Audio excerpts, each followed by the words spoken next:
복수는 복수를 낳는다는 말이 있죠. 아들의 복수를 위해 뺑소니범의 생명을 앗아갔던 주인공 수연.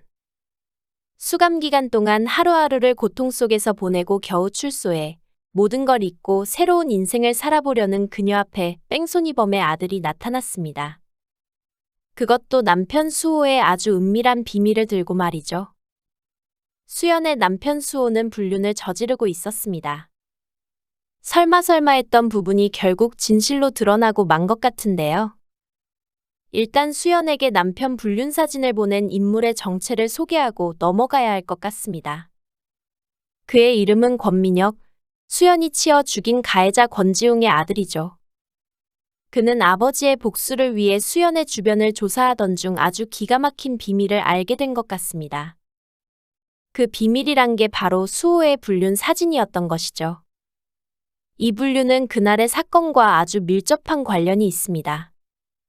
수연의 아들이 권지웅의 차에 치여 세상을 떠날 바로 그날.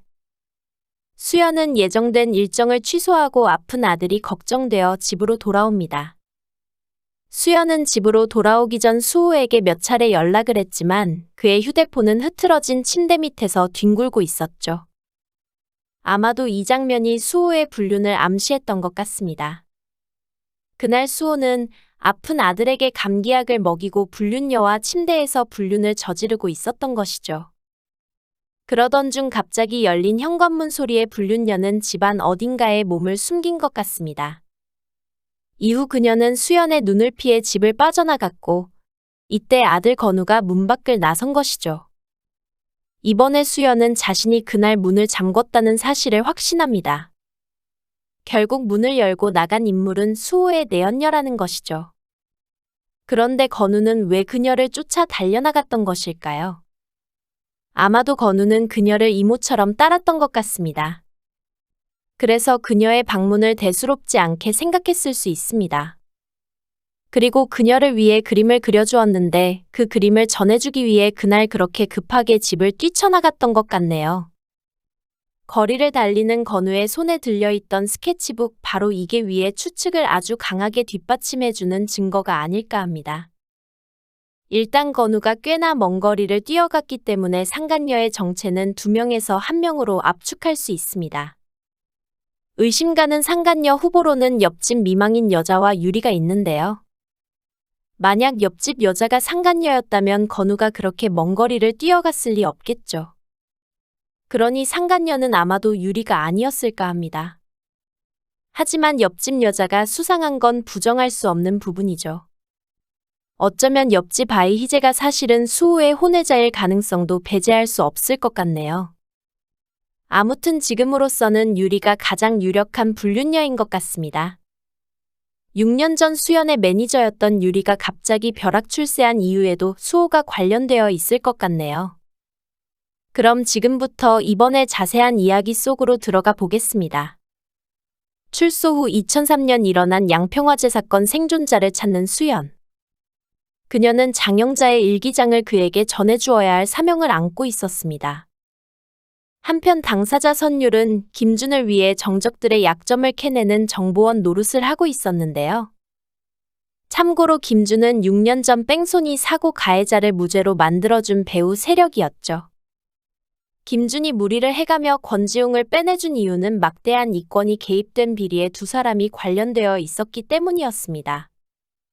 권지웅이 입만 열면 김준의 정치적 생명은 끝이 나는 상황이었기에 두 사람은 운명 공동체였던 거죠.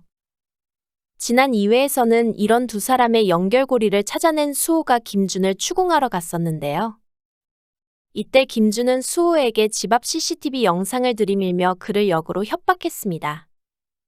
역시나 이 영상에 불륜녀가 집에서 몰래 빠져나오는 장면이 담겨 있었나 보네요. 그리고 감당할 수 없는 충격이란 말을 한 이유도 상대 불륜녀가 수연의 둘도 없는 동생 유리였기 때문이 아니었을까 생각됩니다. 어쨌든 다시 현재로 돌아와 수소문 끝에 겨우 선율을 찾아낸 수연. 그녀는 자신과 같은 아픔을 간직한 수호의 고통을 조금이나마 덜어주고 싶었나 봅니다. 수호는 아마도 복수를 위해 장영자 근처를 맴돌았던 것 같네요. 하지만 장영자가 병사하는 바람에 그의 복수는 흐지부지 막을 내려버린 것이죠.